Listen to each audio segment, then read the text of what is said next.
Olá, eu sou a Anabela do Senhor do Dinheiro. Eu hoje venho-te explicar como finanças comportamentais explicam muitas decisões que você toma na sua vida. Se você nunca ouviu falar em finanças comportamentais ou não consegue explicar alguma das suas ações em relação ao dinheiro, fica comigo que hoje vai ser muito importante.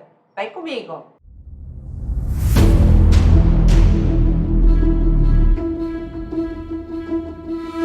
Bom, hoje eu vou ficar aqui nesta tela menor porque hoje eu trago conceitos que devem ser novos e por isso eu acho que fica mais fácil acompanhar. Mas antes de eu te falar de como finanças comportamentais explicam algumas decisões que você toma na sua vida, não se esqueça de inscrever no canal e se você no final tiver alguma dúvida, deixa aí nos comentários que eu depois respondo a todas as perguntas. Bom, vamos começar então aqui com um exemplo. E este exemplo é um exemplo real que aconteceu na minha vida. Recentemente, há umas 3 ou 4 semanas, fui a churrasco de amigos, tinha lá muita gente e eu conheci um moço, que o nome é diferente, claro, mas a gente aqui vai lhe chamar de Paulo. E quando o Paulo sabia que eu era educadora financeira, o Paulo tinha uma dúvida e ele pediu-me ajuda, um conselho. Então, foca aqui nesta situação do Paulo. O Paulo é um microempreendedor, ok?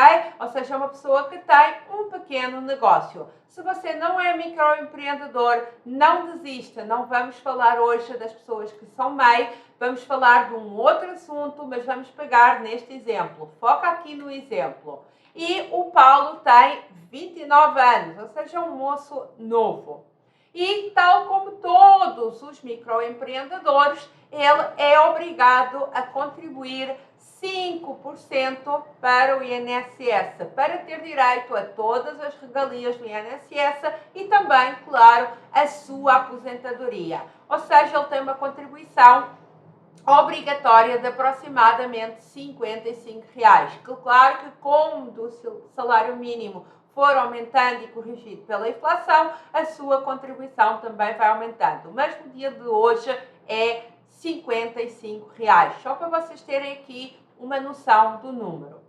Mas antes do Paulo fazer o seu pequeno negócio, o Paulo trabalhou no passado 4 anos como CLT. E claro que como CLT também fez as suas contribuições, que eram um pouquinho superiores, como todas as pessoas de CLT. Fica também com esta informação para vermos e analisarmos este caso. Bom, se o Paulo continuar a contribuir 5% do salário mínimo, que é aquilo que o MEI obriga, daqui a uns anos, muitos anos, lembrem-se que o Paulo tem apenas 29 anos, o Paulo vai ter uma aposentadoria que equivale ao salário mínimo, que hoje está ali à volta de R$1.100, ok? Então, de novo, fazendo aqui o resumo, ele é microempreendedor, ele é obrigado a contribuir 5% do salário mínimo e se ele continuar com esta obrigação, ele vai receber daqui a muitos anos, se tiver aposentadoria, se tudo correr bem, se a lei não mudar, se o governo não der uma canetada, ele vai receber uma aposentadoria de R$1.100. E tem aqui uma informação adicional. Todas as pessoas que são MEI são obrigadas a contribuir com estes 5% e ele não vai receber o que ele contribuiu com CLT. Ou seja, ele não vai nem ganhar os 4 anos, não vai contar como os 4 anos, quando ele é MEI, tipo reseta, começa do zero e ele só vai ganhar estes R$1.100 no dia de hoje. Se ele quiser ganhar estes 4 anos, não só para aumentar um pouquinho a sua aposentadoria, como para além disso também contar com estes 4 anos, ele precisa de aumentar esta contribuição de 5% para 20%. É uma informação adicional que vos estou a dar, ok? E o Paulo também me disse que está com um dinheirinho sobrando todos os meses e atualmente, como ele é obrigado a fazer esta contribuição de até ele chegar à aposentadoria, que no caso do Paulo é aos 65 anos, ele vai fazer 432 meses, que é o número de anos que faltam, vezes os 12 meses, vezes os 55 reais que é obrigatório pagar hoje. Para este cálculo, para a aula de hoje, nós vamos desconsiderar a inflação, porque a inflação em todos os nossos cálculos, ela iria impactar. Então, iria impactar em todos os exemplos. O Paulo iria contribuir mais, o Paulo iria receber mais. Se o Paulo investir, como vamos falar depois, também vai receber mais. Mas aqui, para facilitar os cálculos, nós vamos desconsiderar a inflação, que é algo que nunca deve ser desconsiderado. Ok? Então, entendemos aqui a situação. O Paulo é um microempreendedor, tem 29 anos e faz as suas contribuições mínimas obrigatórias, que é 5% do salário mínimo. Se ele continuar nessas contribuições mínimas obrigatórias, quando ele chegar à idade, ele vai receber a aposentadoria que equivale ao salário mínimo. E o Paulo, quando descobriu que eu era educadora financeira, ele me disse: Anabela, então me ajuda a tirar aqui uma dúvida, porque eu venho pensando em aumentar a contribuição, que é de uma forma voluntária, ok?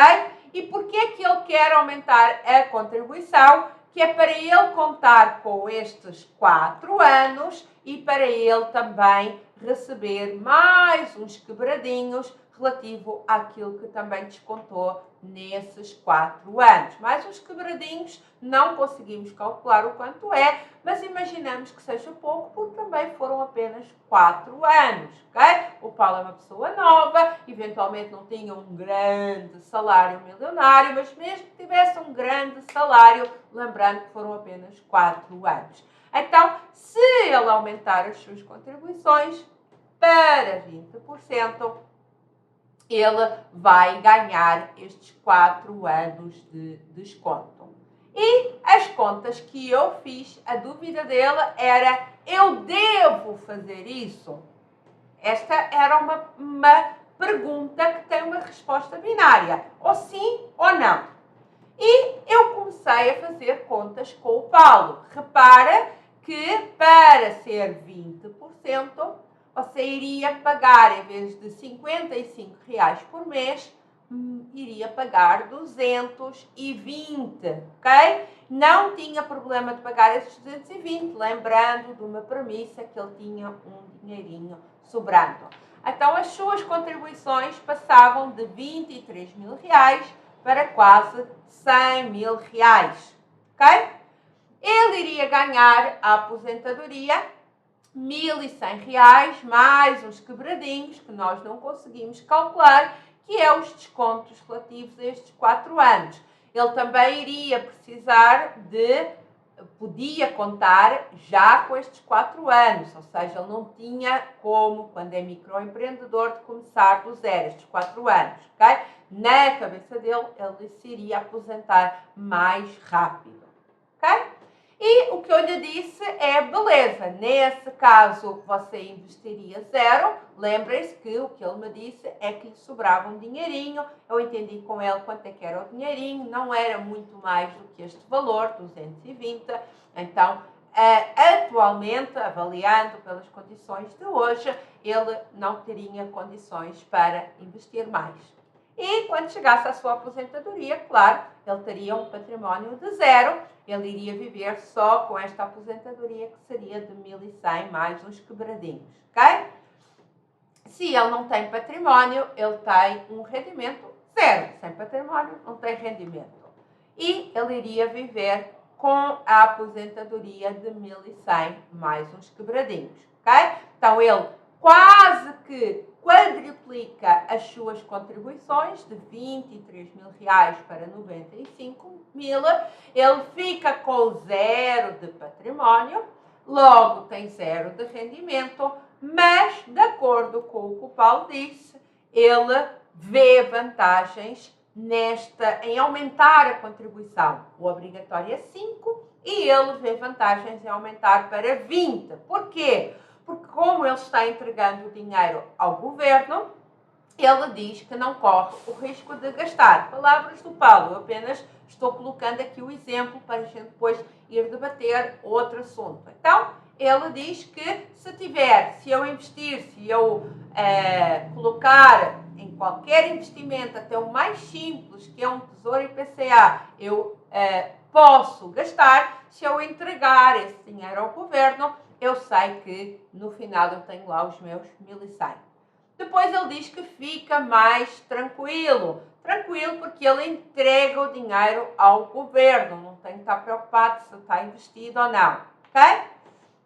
Depois, que era algo que o preocupava muito, ele não perde nem as contribuições financeiras, nem estes 4 anos de CLT. Ou seja, ele só está aumentando a contribuição exatamente porque é a única forma legal de ele conseguir não perder tanto dinheiro como aqueles 4 anos de contribuições que ele fez com o CLT, considerando que ele agora é mãe. Ok? E tem a aposentadoria para o resto da vida. Estas foram as vantagens que o Paulo me disse desta ideia dele, que eu já lhe tinha feito aqui umas contas e ele continuou a dizer que via vantagem. Depois eu sentei ao lado do Paulo e disse-lhe: Paulo, beleza, então vamos fazer aqui uma outra conta. E a minha proposta era, você mantém as contribuições de 5% que o MEI obriga, ou seja, é obrigatório você contribuir 5% do salário mínimo, que hoje está em R$55, e você vai investir o resto. Em vez de você aumentar para 20% de contribuições, ou seja, R$220, você continua a colocar o obrigatório, fazer a contribuição obrigatória e investe o resto, que são R$165. Ok? A minha proposta é, você continua com as suas contribuições de 55, ok? E por isso você vai receber a sua aposentadoria, que equivale ao salário mínimo, que hoje é R$1.100. De novo, estamos aqui desconsiderando a inflação, mas você vai investir o resto. Eu coloquei aqui 164, mas errei na conta, é 165. Okay? Você vai investir o resto, que é R$165. Ok? Ou seja, você vai investir por volta de R$71.000. Quando você chegar ao momento da sua aposentadoria, você vai ter, só por conta deste investimento, um património de mais de R$300.000. Eu utilizei aqui uma rentabilidade conservadora de 0,6% ao mês. Ele pode ter um pouquinho mais se ele investir em ações de crescimento. Ele pode investir, ganhar um pouquinho mais se pegar ali, aprender a investir e surfar alguns ciclos, mas também pode ter aqui um pouquinho menos se ele fizer muitos erros com os seus investimentos. Mas, considerando que ele coloca no mínimo ali no IPCA, esta é uma rentabilidade conservadora. Aí vocês já devem, primeira coisa, estar duvidando de mim. Nossa, Anabela, mas como assim? Ele investe 70.000 e tem lá mais de 300.000? Então eu vou-vos trazer aqui um link que é do site do Banco do Brasil. Vou abrir aqui, mas a gente vai entrar lá. Banco Central.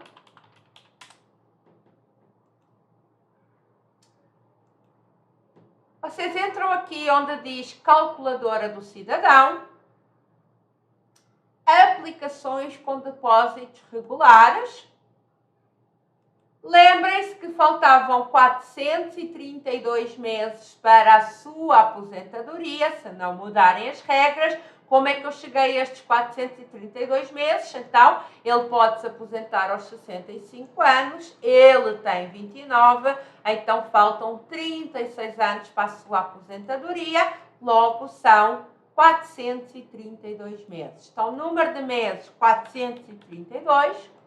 Eu utilizei uma taxa de juros mensal de 0,6, que é um pouquinho mais do que a poupança. é relativamente fácil de conseguir e ele vai fazer um depósito mensal de R$165 todos os meses, ok?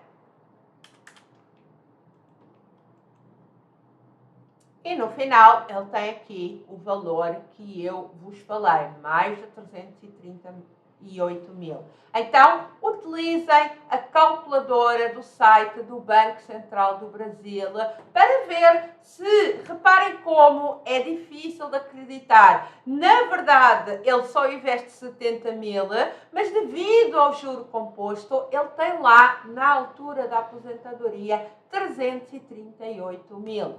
Ok? E estes 338 mil, ele tem uma forma de gastar. Ou ele vai retirando um pouquinho todo mês para ir gastar até o final da sua vida, ou ele coloca em ativos geradores de renda, como fundos imobiliários, como ações, como fundos de infraestrutura, que sem gastar os 338 mil, todos os meses lhe gera ali uma renda. Então eu utilizei também o mesmo 0,6, que é algo muito simples de conseguir nos fundos imobiliários. É um fundo imobiliário muito conservador, de shopping de laje, e ele vai ter um rendimento de 2033.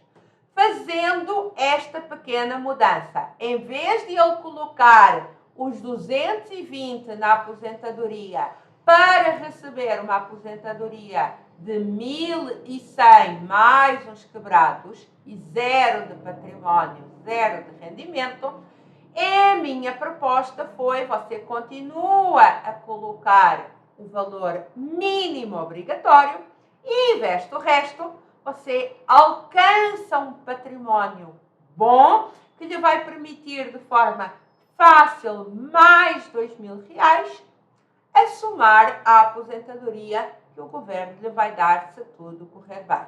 Então a aposentadoria dele mais do que triplica, porque passa de R$1.000 para R$3.000. Com o mesmo dinheiro, só que em vez de ele entregar ao governo, ele vai fazer investimentos. Eu estou considerando aqui investimentos seguros. E para mim, as vantagens é que ele vai ganhar muito mais dinheiro, de R$1.100 para R$3.000. Lembrem-se, foi quanto deu o rendimento dos seus investimentos, mais a aposentadoria. Ele vai passar de 1.000 para 3.000, ok? Ou seja, ele triplica o valor que ele vai ter para o resto da vida. Depois, ele não corre o risco de sofrer alterações do governo, políticas ou de acabar com o dinheiro, porque eu já fiz vários vídeos e sabemos que o caso da aposentadoria é algo que preocupa muitos governos de todo o mundo. Então, as pessoas não estão seguras que daqui a 20 ou 30 anos tenha dinheiro para a nossa aposentadoria. Depois, a outra vantagem que eu enumerei ao Paulo é que ele pode controlar onde ele quer investir, ele pode colocar onde ele quer investir em determinados ativos. Se ele é muito conservador, só entrar na renda fixa. Se ele quer um pouquinho de renda variável, se ele pode escolher e ele pode ir mudando a rota. Agora eu começo só com renda fixa e daqui a um tempo eu vou ter renda variável. Ele pode até escolher o país ou a moeda. Por exemplo, se eu quero me aposentar e quero ir para a Europa, eu posso começar a colocar aqueles R$165 no investimento que esteja já no exterior, porque eu, quando chegar à minha aposentadoria, eu quero ir para a Europa, eu quero ir para os Estados Unidos, e aí ele já começa a investir e a ter renda nessa moeda. Enquanto que aqui a aposentadoria do governo você só vai receber no Brasil ou através da moeda real. E a outra vantagem é que quem começa a investir muda o mindset. E isso é certinho. Eu não conheço nenhum investidor que não tenha alterado o seu mindset. Uns bons, uns muito, outros menos, mas todo o seu investidor muda o mindset. Acaba por dar mais valor aos dinheiro. E, nesse caso, é altamente provável que ele acabe até por investir mais cada vez que ganha um dinheirinho. Porque como o seu mindset está projetado em atingir metas, é provável que ele até decida até se aposentar antes, porque ele chegou ao valor do património que ele sonha antes. Então, tinha as minhas vantagens. O Paulo quer entregar o dinheiro que ele tem a mais ao governo para receber 1.100 e uns quebrados, e a proposta da Anabela foi que ele poderia pagar no mesmo dinheiro, fazer a contribuição obrigatória, investir o resto, e ele triplicava o valor que ele tinha na aposentadoria, que também era para o resto da vida, porque os investimentos também é para o resto da vida. Bom, o Paulo disse-me que ia pensar e que depois me daria a resposta. Inclusive, como a gente estava ali no meio de uma festa, de um churrasco, e fizemos as contas através do celular, eu disse, olha, se quiser, fica com o meu número de celular, que depois, se você tiver alguma dúvida, quiser que eu faça uma simulação, me chama que a gente conversa. Umas semanas depois, o Paulo me mandou um WhatsApp a dizer que tinha decidido e ele aumentou a contribuição. Ou seja, ele foi para a proposta dele, que passar de R$55 de contribuição para o INSS para 220, e ele vai ter a sua aposentadoria de R$1.100 mais uns quebrados, e ele não vai ficar com património. Ele recusou a minha proposta, que seria: investe uma parte, você acumula um património, você pode engordar a sua aposentadoria com os rendimentos desse património. E na altura eu fiquei até bem perturbada. Será que eu não tinha sido clara? Eu até liguei ao Paulo, e o Paulo disse, não, mas eu falei com a minha família, toda a gente me aconselhou, ele falou com a família, toda a gente aconselhou que o mais seguro era a aposentadoria do governo, e então o Paulo decidiu ir pela aposentadoria do governo. Estava feito, estava decidido, o dinheiro é dele, o meu papel é aconselhar, dar boas informações. Se a pessoa não entende, eu posso fazer a conta 100 vezes, eu posso mostrar 100 vezes, mas a partir do momento em que ele está seguro, se aconselhou com a família e ele quer aquela decisão, então a decisão é do Paulo. Mas eu confesso que eu fiquei perturbada durante uns dias, fiquei a pensar muito nessa situação, e na sequência eu resolvi fazer este vídeo, porque eu fiquei daqui, dá para tirar várias conclusões. E é sobre essas conclusões que a gente hoje vai falar. Primeiro, a reação das pessoas em relação aos investimentos. Primeiro é que as pessoas não sabem o que é investimentos e não confiam quando pessoas mais experientes lhe falam. Eu senti que o Paulo estava um pouquinho cético quando eu lhe disse, você investindo R$200 por semana, por mês, aliás, menos do que R$200, você pode, daqui a 30 e tal anos, você tem um património de 339. Ele não estava ciente, eu fiz-lhe a conta através do site do Banco Central do Brasil, e eu acho que ele continuou meio na dúvida. E aí não há muito a fazer. A gente pode levar o cavalo ao rio, que é dar-lhe a informação, mas ninguém pode obrigar o cavalo a beber água. Então, fica com este alerta. Pessoas não sabem muito de investimentos, mas por outro lado, também não confiam muito. As pessoas também não confiam muito quando alguém mais experiente lhe fala. As pessoas negligenciam o efeito dos juros compostos, ou seja, o efeito do tempo sobre os investimentos. Reparem que nesta conta o Paulo colocaria lá, investiria lá 70 e tal mil reais, mas no final ele tinha lá um património de 338. Ele próprio, não sei se acreditou muito nesta conta. Se o Paulo, que não se chama Paulo, tiver a ver este vídeo, porque eu vou mandar para ele, deixa aí nos comentários se você acreditou em mim ou não. Depois, a outra coisa que eu senti é que as pessoas continuam a achar que precisa de muito dinheiro para investir e que precisa de ter muito dinheiro para investir e construir um património razoável. E, na verdade, esses 220 reais foram completamente negligenciados pelo Paulo. Ele acha, mas vou investir só 100 e tal reais por mês. E a conta está aqui. Eu fiz numa fonte, não foi numa planilha. Eu fui procurar de propósito o site do Banco Central do Brasil, que eu utilizo muito nas minhas consultorias, porque as pessoas confiam mais. Eu não fiz lá trapaça com a planilha. Então, não é preciso muito dinheiro para investir. A gente só precisa de ter tempo e consistência. Mas então isso quer dizer que agora tenho 50 anos, já não vou a tempo para investir. Não, não quer dizer nada isso. Quer dizer que apenas que você começou tarde. Vamos ter de correr um pouquinho mais. Aí, sim, tentar colocar um valor maior. Mas para quem está começando, comece hoje. Se tem dúvida, deixa aí nos comentários. Vou deixar aí, tem playlist sobre como começar a investir, os investimentos mais seguros. Começa hoje. Tempo é o teu maior aliado. E a terceira coisa é que as pessoas ainda têm medo de investir. Reparem que o Paulo e a família do Paulo, que aconselhou o Paulo, decidiram que seria mais seguro entregar o dinheiro a um governo, que a gente já sabe, qualquer governo, qualquer país, resolve as coisas com uma canetada, resolve imprimindo papel, resolve o que seja. As pessoas têm medo de investir e acham mais seguro entregar a um governo do que tomar conta do próprio dinheiro. Mas, por outro lado, apesar de terem medo de investir, continuam a apostar, porque é uma aposta, em ativos altamente arrojados. E aí gostam lá, porque eu estava falando com o Paulo e o Paulo disse, se calhar eu vou colocar um dinheirinho em criptomoeda. Eu estava-lhe a falar em construir uma carteira segura para a sua aposentadoria. E quando eu lhe falei em investimento, ele veio-me falar em criptomoeda, porque ouviu aí que a criptomoeda tinha valorizado. E criptomoeda não é um investimento.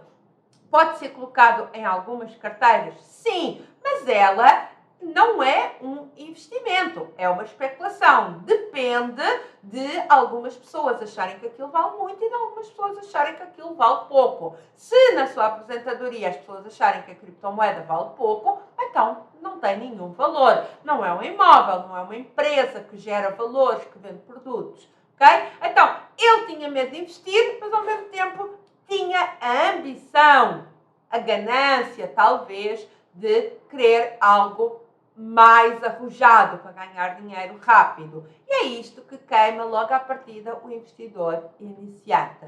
Essas foram as conclusões que eu tirei sobre investimentos. Na verdade não foi uma conclusão, eu já sei isto, mas eu queria trazer esta história para compartilhar com você, para ver o quanto isto realmente ainda continua atual. E agora vamos falar de finanças comportamentais, que é um ramo da psicologia que quem me conhece sabe que eu sou muito apaixonada. Eu vou-vos trazer muitos vídeos sobre finanças comportamentais, que é um ramo que estuda porque é que nós agimos de determinada forma, não só da forma como nós gerimos o dinheiro, como também da forma como nós investimos o dinheiro. Então, várias conclusões aqui. Primeiro, que é bem conhecida das finanças comportamentais.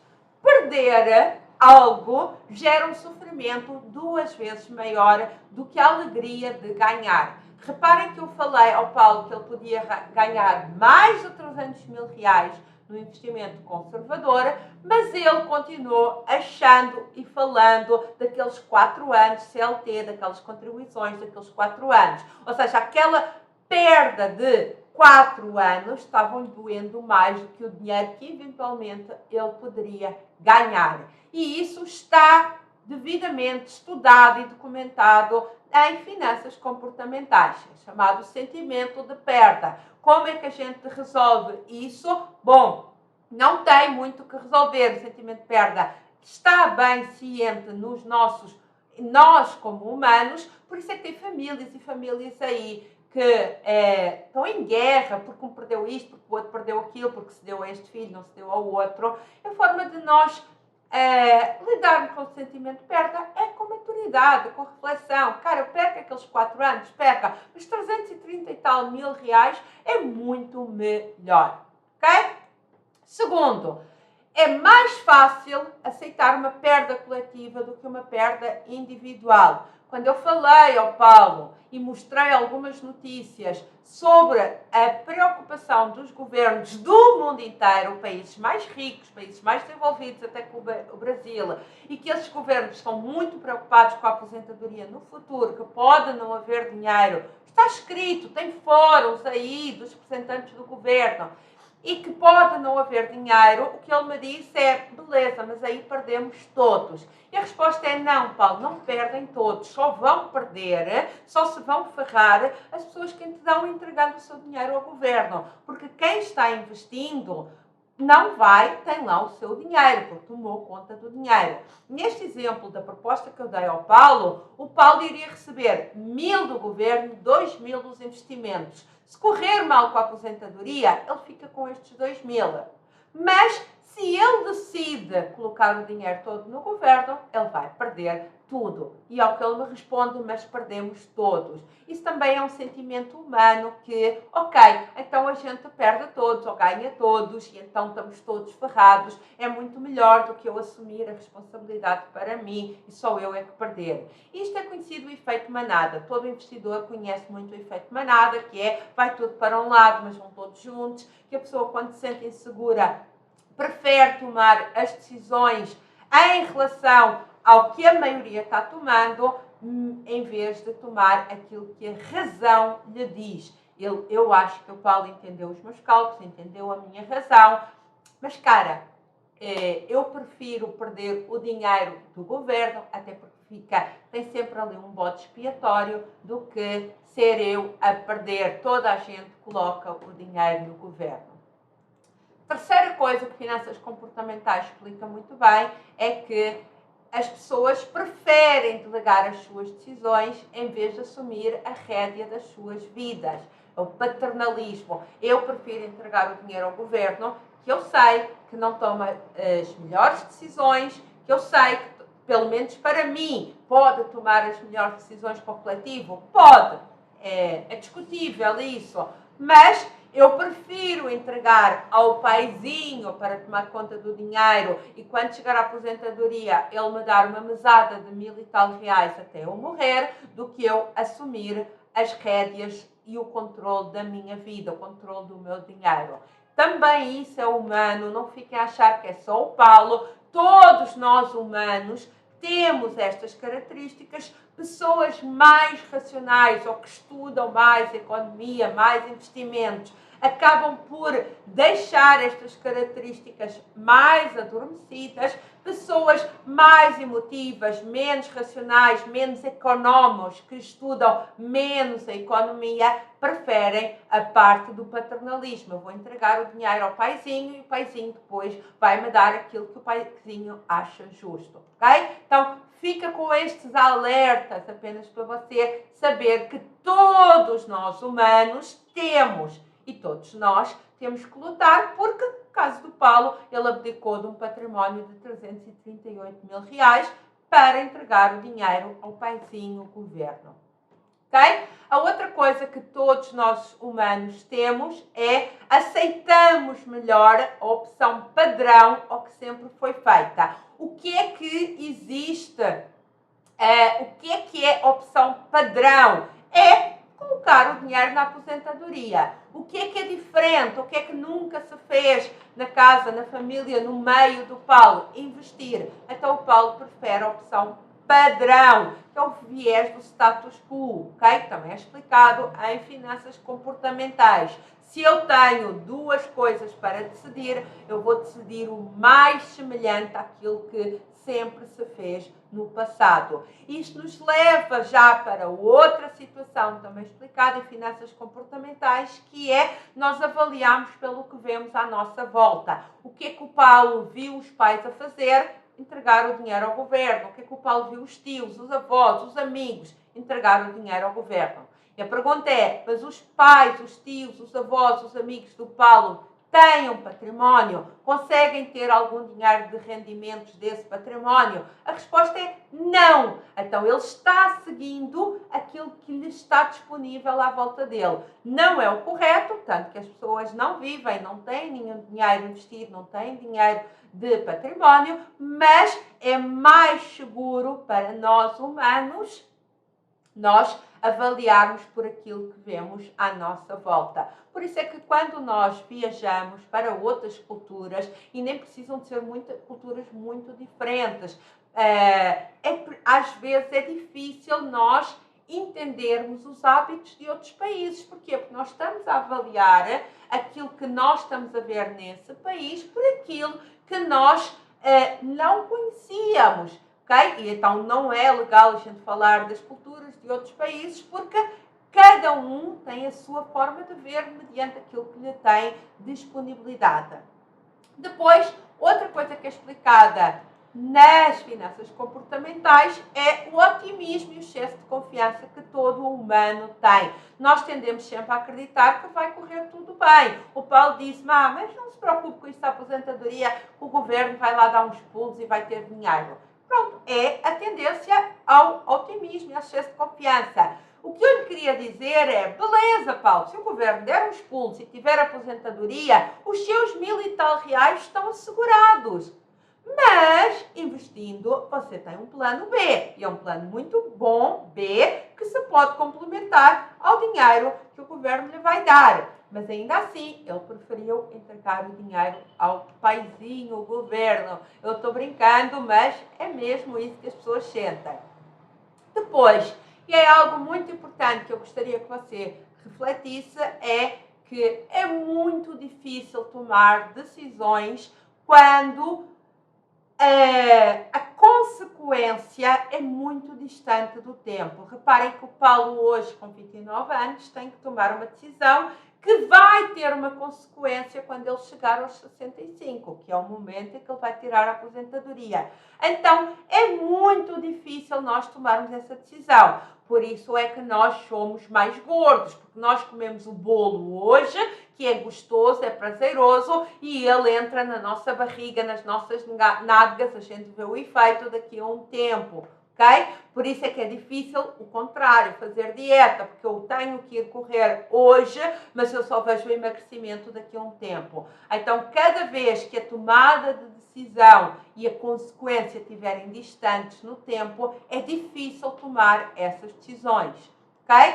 E como é que isso se resolve? Esta eu vou já fazer aqui um parênteses. Com feedback, visualizar. Quando eu comecei a investir, parece muito bobo, muito papo de coach, mas para mim ajudou a ter uma planilha onde eu simulava vários valores do meu património e quanto é que eu ganharia de rendimentos com ela e quanto é que eu precisaria de acumular por mês. Ou seja, eu visualizar o meu património, nem que seja ali numa planilha fictícia onde eu simulava valores, me ajudou muito a investir uns anos atrás para eu ter o património de hoje que me permite viver de rendimentos. E depois temos os comportamentos irracionais. Todos nós temos comportamentos que uma pessoa mais racional, eu já te vou falar como é que a gente adquire mais racionalidade em alguns aspectos, neste caso finanças na nossa vida, nós temos bastantes comportamentos irracionais. Um exemplo é o da garantia estendida. Existem vários estudos que dizem que apenas de 1 a 2% de pessoas é que usam a garantia estendida. Ou seja, 98 a 99% pagaram a garantia estendida e não usufruíram. Só com base nesta estatística, todos nós deveríamos concluir que a garantia estendida não é um bom negócio para nós. Aliás, como a maioria dos seguros aí, mas fica para outro vídeo. No entanto, as pessoas continuam a adquirir garantia estendida. Mesmo que na matemática a gente lhes diga, olha, não faz sentido. Estatisticamente não vai, é pouco provável que entre o mês 12 e o mês 24 que aconteça alguma coisa ao teu equipamento. Mesmo que aconteça, estatisticamente a maioria das pessoas não tem a documentação, a nota fiscal, acaba por perder. Tanto que existem estudos que apenas 1 a 2% é que utilizam a garantia estendida. Então, a garantia estendida é bom para quem? Apenas para quem vê. Para quem vende. Um outro exemplo era antigamente, quando começaram a ser populares as viagens de avião, a maioria das pessoas, claro, tinha medo. começaram a ser populares, as primeiras pessoas que começaram a viajar, a primeira classe média, antes achavam que era só de rico. Então era comum nos aeroportos ter banquinhas para viajar, para vender seguros de viagem de avião. Gente, estatisticamente o número de acidentes que existem de avião são muito baixos, mas as pessoas tinham medo e esse medo é explorado pelas empresas para tirar dinheiro da gente. Então, cuidado, à semelhança da garantia estendida, com os vossos comportamentos nossos, porque eu também sou humana, com os nossos comportamentos irracionais. Se você é humano e tem um comportamento irracional, lhe garanto que vai estar uma empresa que vai explorar esse comportamento irracional. Então tenha muito cuidado. Beleza, Anabela, entendi isso das finanças comportamentais. Todos nós humanos temos esses comportamentos, entre outros que as finanças comportamentais também estudam e que eu vou trazendo em outros vídeos. Eu entendi essa situação. Umas pessoas têm mais, outras pessoas têm menos, conforme têm mais maturidade, mente ou mais conhecimento. E como é que eu vou melhorar os meus comportamentos para ter menos esses comportamentos, esse efeito manada, esse querer delegar ao paizinho, esses efeitos irracionais? Bom, primeira coisa, e no que relativa a dinheiro, acompanhe pessoas que falam destes temas de mindset, de finanças comportamentais. Porque quem apenas lhe diz, olha, vai lá, coloca 100 reais todos os meses no Tesouro Direto, sem entender o impacto que isso tem no seu mindset, ou sem entender o impacto que o seu mindset tem nos investimentos, é alguém que está, eventualmente, com boas intenções, mas falta de entender o comportamento humano. Ora, nós somos humanos e nós precisamos de entender o comportamento humano. Uma boa parte das minhas consultorias, eu falo com os meus alunos sobre como melhorar os seus comportamentos. Porque a parte técnica do poupar, do investir, é fácil. É por isso que no nosso curso A Virada Financeira tem um módulo muito extenso de mindset e tem outro de finanças comportamentais. Então, se você quer aprender finanças, você tente aprender com pessoas que falam destes temas, porque são pessoas que sabem que uma coisa é a teoria, outra coisa é como o humano se defronta com a teoria. E, neste caso, seja bem-vindo aqui ao meu canal, porque eu falo muito sobre mindset e finanças comportamentais. Segundo, esteja rodeado das pessoas que tenham uma outra mentalidade. E, neste caso, o único erro que o Paulo fez é que ele foi pedir conselho a pessoas que ele confiava muito, que eram os familiares, mas não eram as melhores pessoas para lhe dar conselhos sobre finanças. Se você quer aprender sobre a sua dor de cabeça, você vai falar com um médico. Se você quer aprender a falar sobre finanças, você tem que falar com uma pessoa que tenha dinheiro e não com uma pessoa que tem zero de património e que vive da aposentadoria do governo enquanto ela existir, porque ela vai lhe dar um conselho com um determinado viés, que é o viés que eu acabei de falar, da realidade que conhece. Okay? Depois, lendo muito, leia livros sobre finanças comportamentais, leia biografias, veja filmes sobre como determinadas pessoas construíram patrimónios e agem com o seu dinheiro. E, claro, estudando e acompanhando aqui o canal do Senhor do Dinheiro. E termino aqui o vídeo dizendo, se inscreva no canal e se você ficou com alguma dúvida, deixa nos comentários que eu vou responder a tudo. Se tiver algum vídeo que você, algum tema queira que eu faça, deixe aí nos comentários que eu faço o vídeo de propósito para você. Foi um prazer estar com você. Nos vemos no próximo vídeo.